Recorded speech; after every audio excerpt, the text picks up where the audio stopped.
Sergei Babayan first came to the States in 1989, which is when he won his first international piano competition, which was the Cleveland International Competition. It was called something else then. And since then also he's won the Palm Beach, Hamamatsu, Scottish International Piano Competitions, and was also a laureate in the Queen Elizabeth International Piano Competition in Belgium. He travels worldwide and appears with the most important orchestras and musicians. He lives in New York at the moment and teaches. He's the artist in residence at the Cleveland Institute of Music, where he also has what is called the Sergei Babayan International Piano Academy, and he also teaches. He has a few students at the Butler School. His most famous student, who you probably have heard of, or some of you might have heard, is Daniil Trifonov, who also has an enormous international career. And he came to the fore one year. He played wonderfully in the Chopin International Piano Competition. He won the 3rd prize. And then the following year, back-to-back won first prizes in the Arthur Rubinstein International Competition and also in the Tchaikovsky competition in Moscow. And so he now has a wonderful career. He actually studies with Sergei Babayan, or studied with him at the Cleveland Institute in the US, and they often give concerts together now.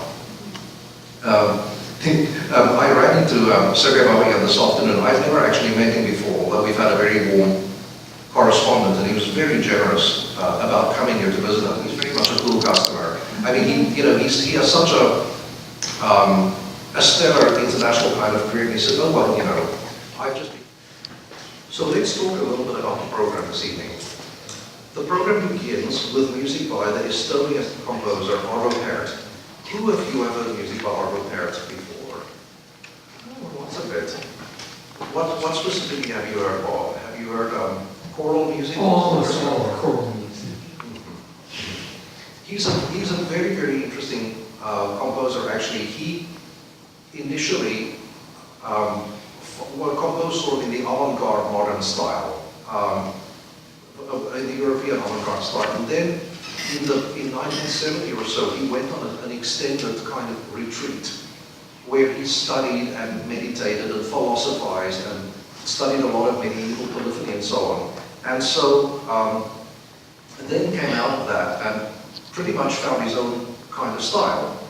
And the piece that Sergei Babayan is playing tonight is a piece called for Alina, which is something that is, let me pronounce this word correctly, in his tintinnabulation style. And what that means simply is a style that sounds like bells.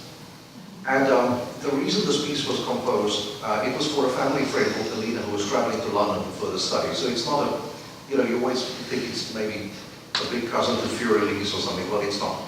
It's just an occasional piece. It's actually very, very short. It's about 3 minutes long. But it's a very interesting way to start a concert, I think. It's the music itself on the page looks very minimal. I'll play you a short excerpt from it. It's got, in fact, on YouTube there's a tutorial about it. And this person, and you know how people are on YouTube, they say whatever they like. This person said, oh well, even if you've never played piano before, if you work hard enough, you could probably learn to play it yourself. So anyway, actually the notes are simple, but I think the idea behind it is to create something that is deeply meditative and almost spiritual in nature. So this is what it sounds like. It has no bar lines. It has no. You put the right sustaining pedal down on the piano for the whole piece. I'll just play you a few bars of it.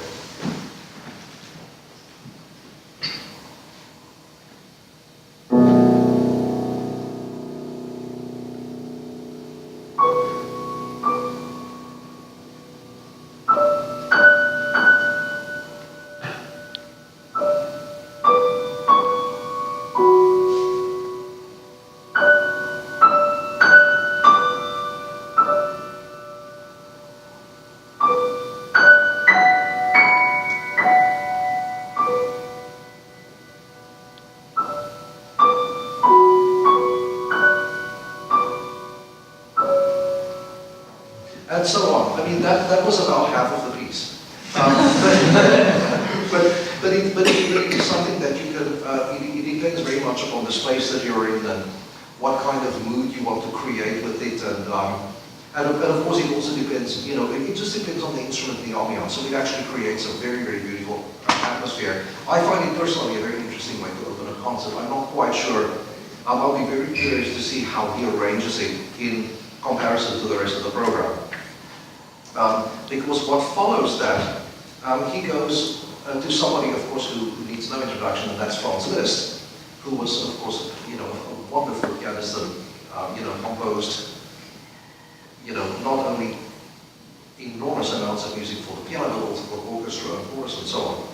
And the particular piece he's playing is one that you don't hear on concert programs that much. I hear it a fair bit around the School of Music or in auditions and so on. That's the second ballad in B minor.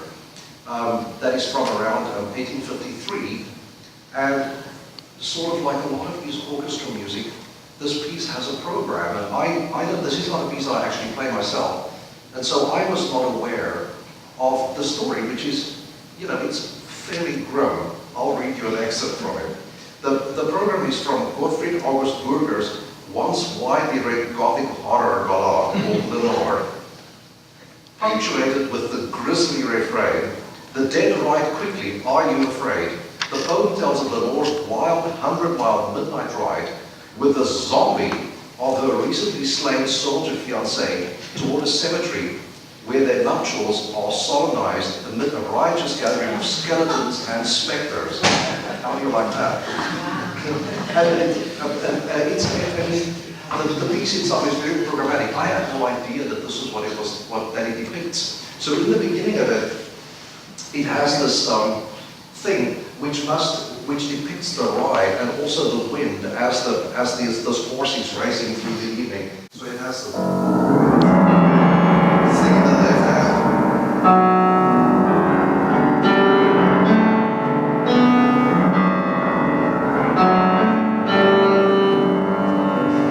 I mean, it's pretty cool. But who would have thought that this is what it depicts? And then, of course, as with so much of this, there's also a chorale involved, which is supposed to be probably something to do with the nuptials of these very peculiar creatures, which is this.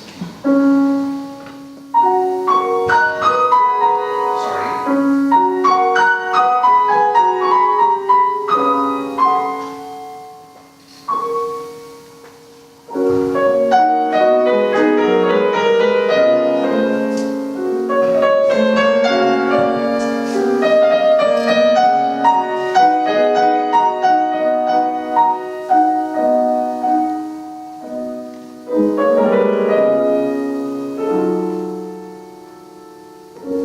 And so on. I mean, it's very pretty. And then it goes through various machinations, a big march. It gets very, very virtuosic. And at the end, when everything comes together, you have this theme at the beginning, which you just heard, which it then transforms into the major key to sort of bring the whole thing together. This is very, very nicely done. So you have this.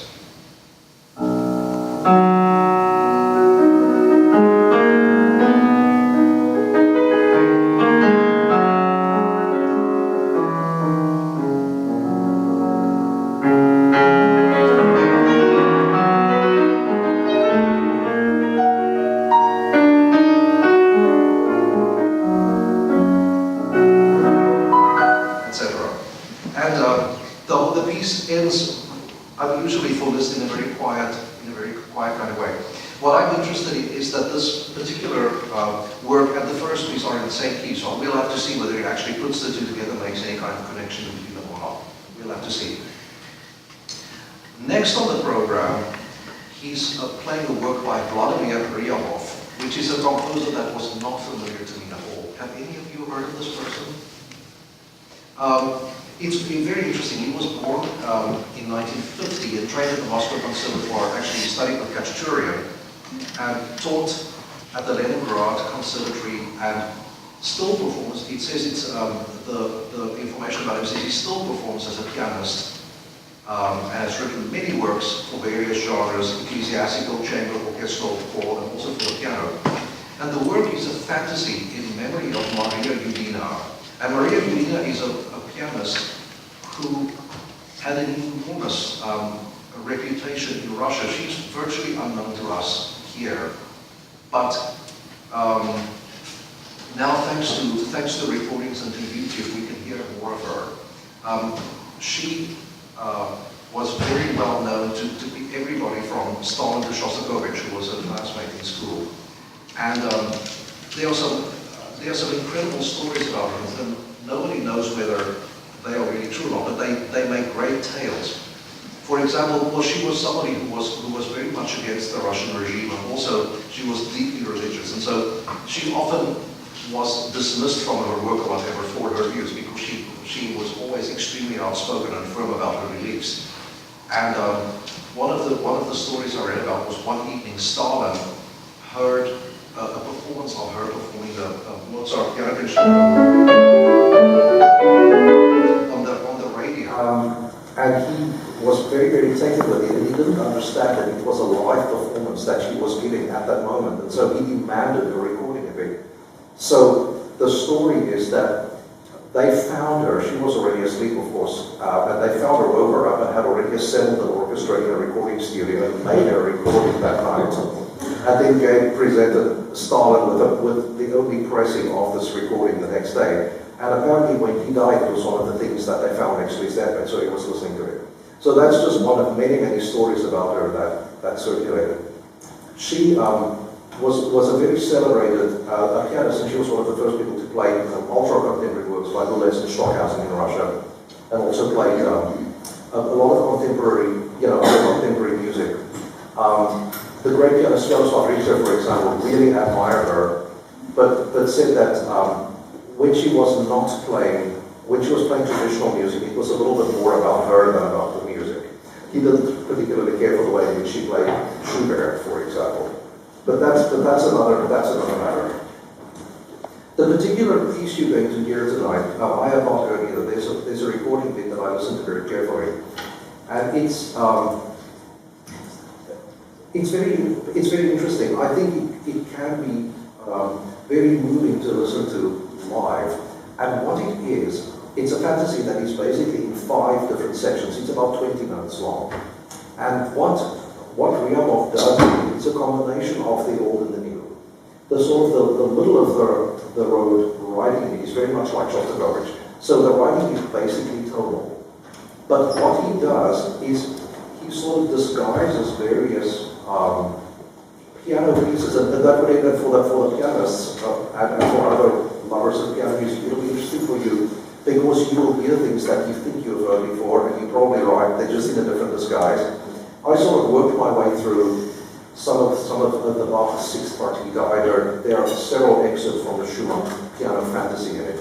There's some Chopin in it.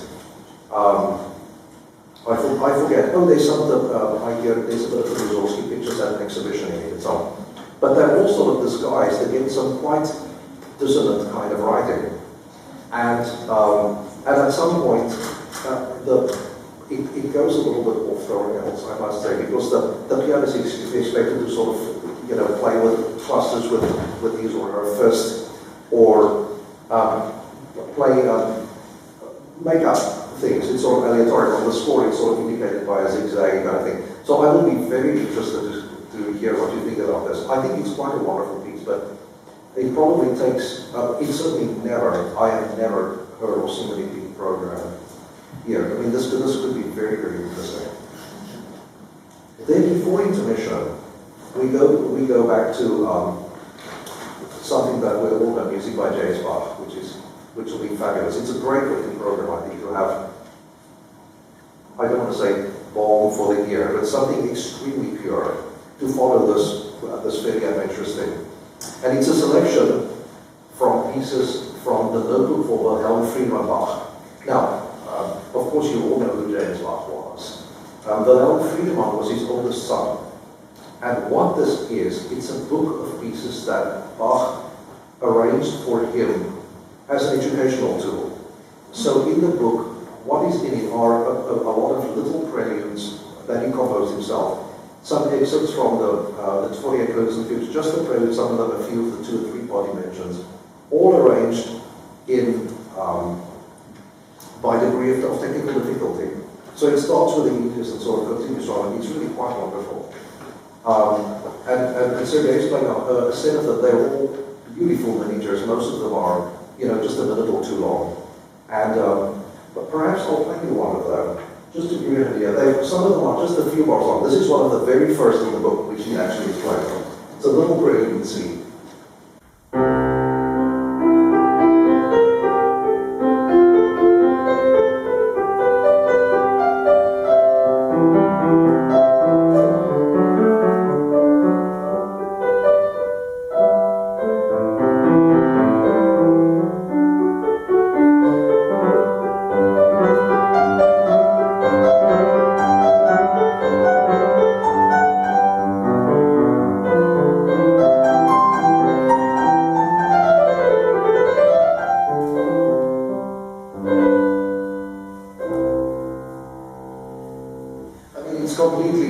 It's completely pure and beautiful, and they are all like that. And some of them you'll recognize, for those of you who are fans of the bell-headed clavier, you'll recognize a few of the pieces.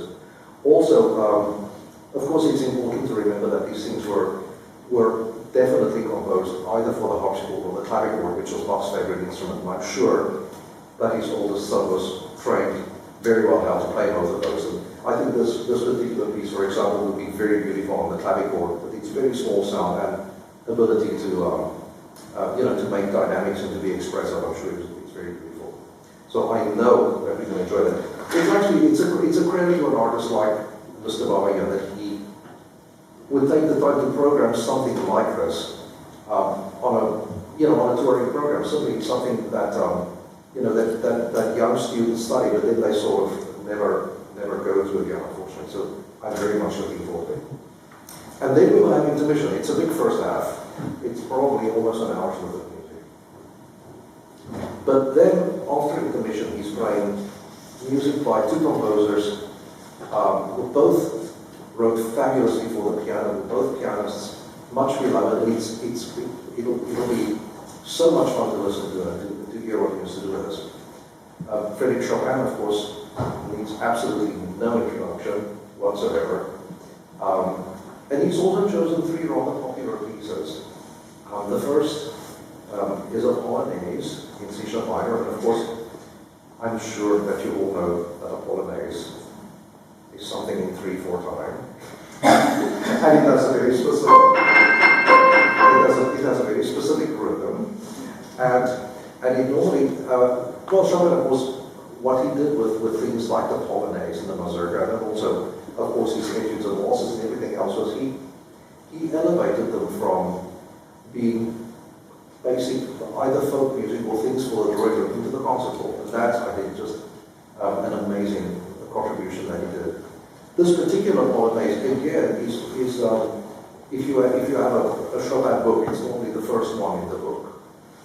It's one of the easier ones, and one that would normally be considered more of a student kind of piece. But it's very sophisticated, and I'm so glad that he's playing it, because it'll give us some valuable insight. It's this.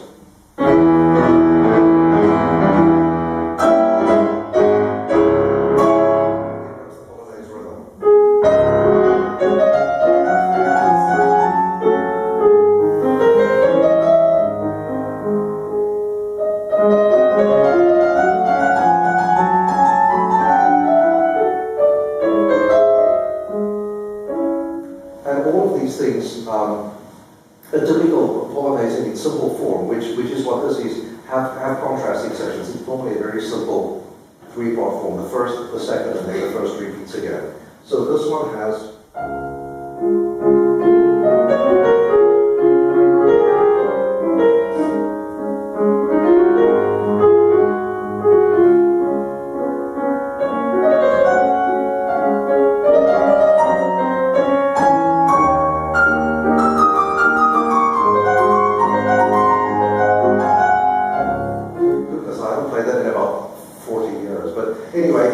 You get the idea. It's beautifully contrasting, and then the first part comes back again. The second one in the group is a very famous waltz in C sharp minor, and this is one that comes from the 64 set, which also has, as the first one in the set, the minute waltz, which you all know too, of course. and then another, a beautiful and lesser playing one in A flat. The C sharp minor waltz also has three different sections. A beautiful lyrical section in the middle, and a more the first section is lyrical.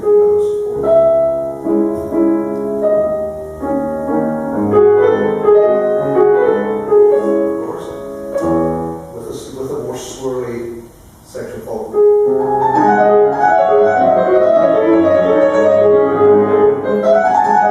Of course, and then.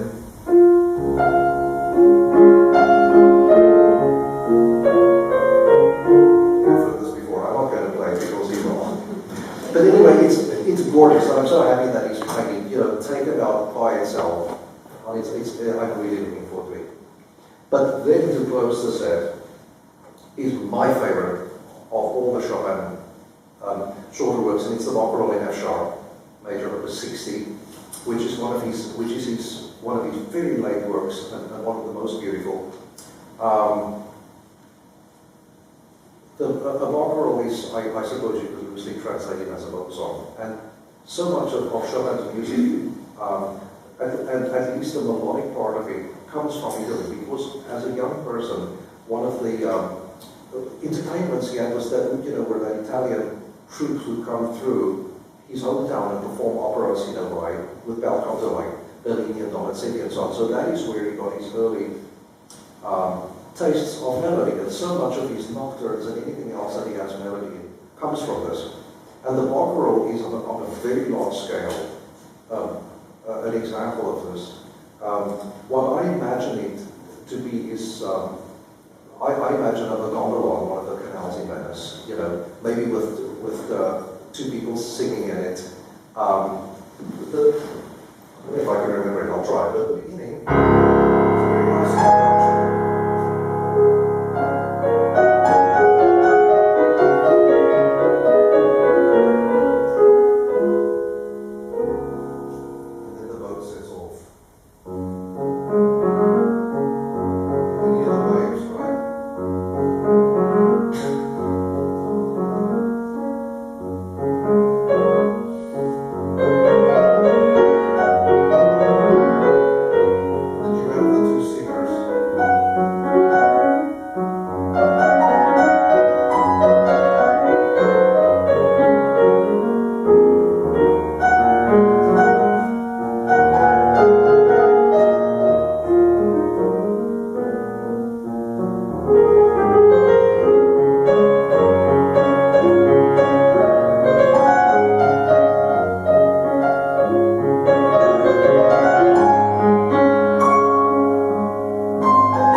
Some pretty interesting sort of polyphony, which sort of two voices, not only this, but it gets a little bit more complicated, which again looks back to his love of Bach, really.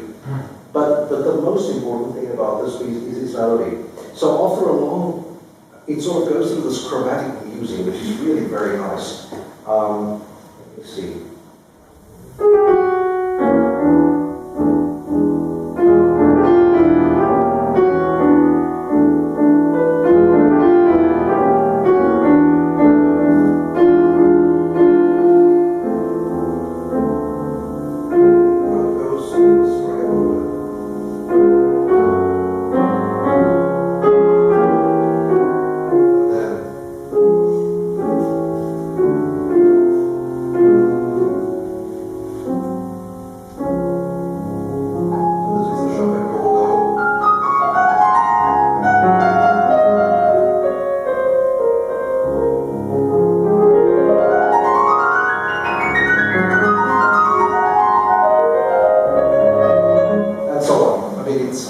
So looking forward to this, and then it is a very grand, the piece is very grand at the end. It's just, the whole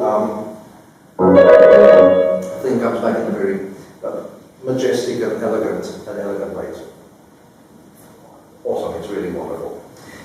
Then, to close the concert, he's closing with a Rachmaninoff set. This is really a very big program.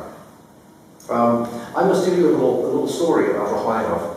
When I was young, living in South Africa, I had an absolutely fantastic teacher who I worked with between the ages of 12 and 20 when I came to the States. And in his heyday, he had a very, very big European career. He was almost 80 by the time I went to study with him. But he had studied for a number of years in Vienna with a man called Theodor Leschetizky. And for those of you who don't know who Leschetizky is, he was one of Liszt's students. And so my teacher had, and of course Liszt taught Cherny, who taught Beethoven, so we're all kind of related to this whole line of people. But my teacher was really a very distinguished gentleman. He knew Debussy and Ravel in Britain. And, I mean, he had all these, I have, for example, I have, Ravel's Gaspard de la Nuit with Ravel's handwriting. So it was for a young person, this was more inspiring. And my teacher during his time in Europe heard, of course, a lot of pianists play. He had Schmaler, of course, but he had Rachmaninoff play many times. And my teacher was trained in the sort of the German Viennese school and also studied in London with Tobias Mattei, who was a very big teacher. And so the kind of playing that Rachmaninoff did, in those days where everything was focusing on having an absolutely beautiful sound or that kind of thing, the so-called Russian school was not like that at all. It was more a matter of sort of layering and texture and color and a much more direct kind of sound that people produced. But my teacher said that, for example, they all went to these concerts and, Rachmaninoff would come out and he was sort of this enormously, very, very tall person. He looked a little bit like Frankenstein. And, he would sort of come out and touch the instrument and it would just absolutely erupt with color and life. And my teacher said they only played with a lot of things that you would associate with him, like the Schumann Carnival, of course, a lot of his own music and so on. But one evening, he played the Debussy, the children's score suite, the thing with the volleyball cake and all these other things. But he began the first piece, Dr.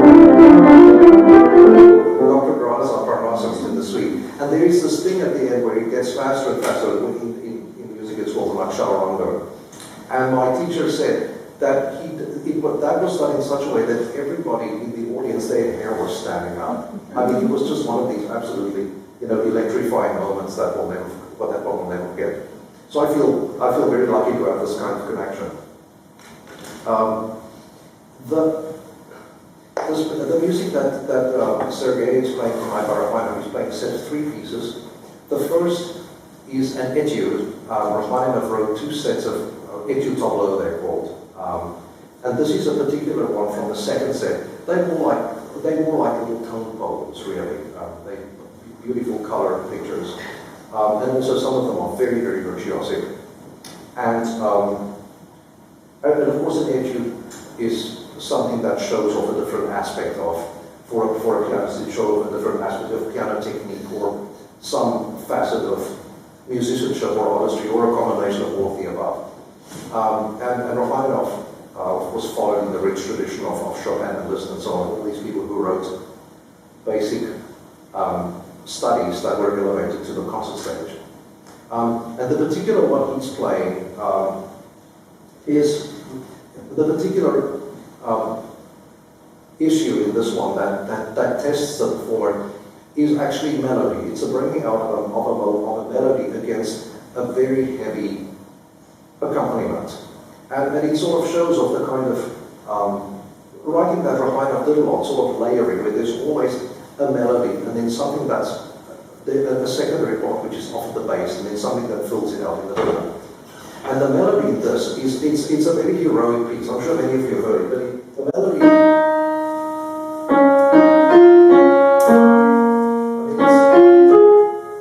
it's presented in single notes, and so the difficulty is not to sound like an elephant when you play the accompanying parts, which are.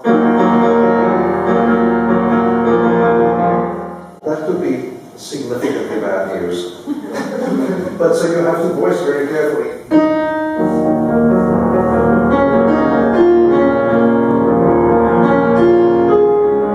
You hear that? So it's a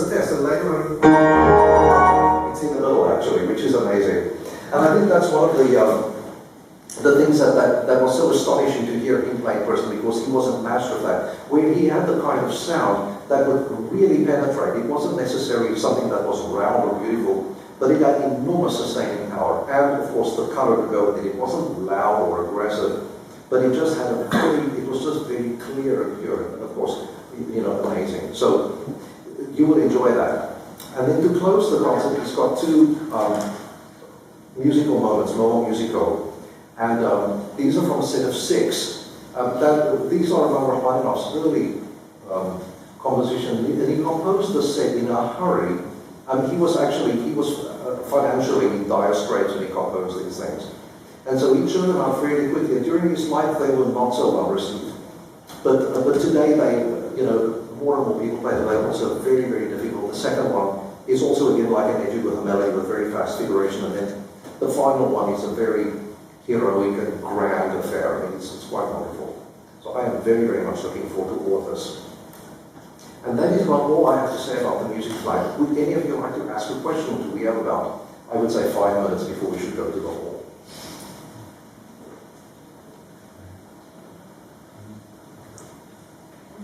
Oh, hi Larry. Hey, I don't know what the difference is between a great pianist and a pianist that also composes. And I don't know if you have ever composed your piano. I just don't know if you've ever thought about composing yourself. I have absolutely. The question is, have I ever composed? No, I have no talent at all. No, I beg to differ. Well, composition of it. No, I used to take. What's the difference? Between you. Musical talent is musical talent. Come on, Anton, you should compose. But what does it sound like? I have such a specific, lines in terms of the music I play. So whatever the most I've done is I've composed cadenzas to notes of concertos and stuff. But I mean, I've actually produced an original piece that sounds like, I'm not sure what that would be like. That would be kind of scary. But I have some of my friends who do compose, of course, and they, yeah. No, I'm very scared. I have a question.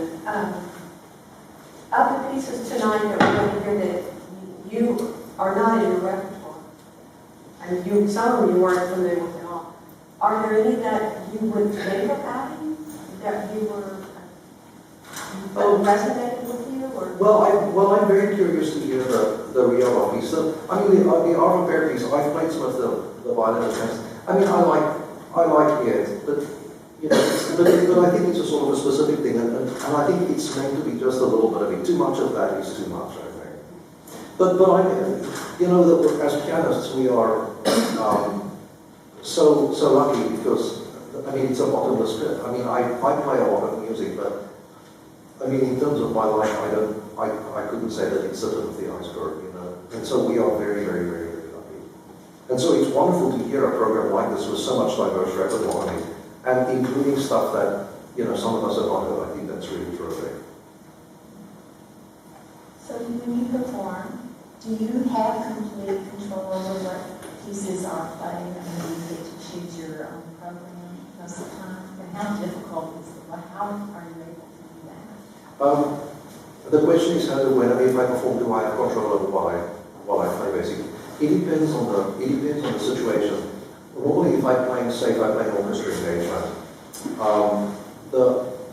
it's normally a negotiation. If somebody is having, say, a Mozart festival and they say, would you like to play Mozart concerto? Then it goes that way. Or somebody says, well, we'd like to, you send them a list of things that you would like. So there's normally negotiations. Sometimes people are specific for recital programs, unless there's a theme or a specific festival that I'm asked to do. I choose music that I like. A sort of a combination of things that I know, and I always try to add at least something new. So it's because it is just so much. But it's something that's completely negotiable. Maybe one more. I see my students back there. I just want to thank you so much for you make the experience of listening so much enhanced with all the information you're giving, with your enthusiasm. I'm just really, that we'll enjoy tonight all the more with your presentation. No, it's a pleasure. I mean, for us, it's a treat to have somebody of the stature here. I mean, we get very nice, we get wonderful pianists here, but I think what I'm especially excited about is to have him here, not only as a performer, but also as a teacher, because he has produced some wonderful students, and I think just the whole experience of seeing how somebody, because I've not seen him do a master class even on YouTube or something, so I don't know what he's like in that situation. So it'll be, I think there'll be a lot to learn. It'll be very, very fun. Please join me in thanking Anton.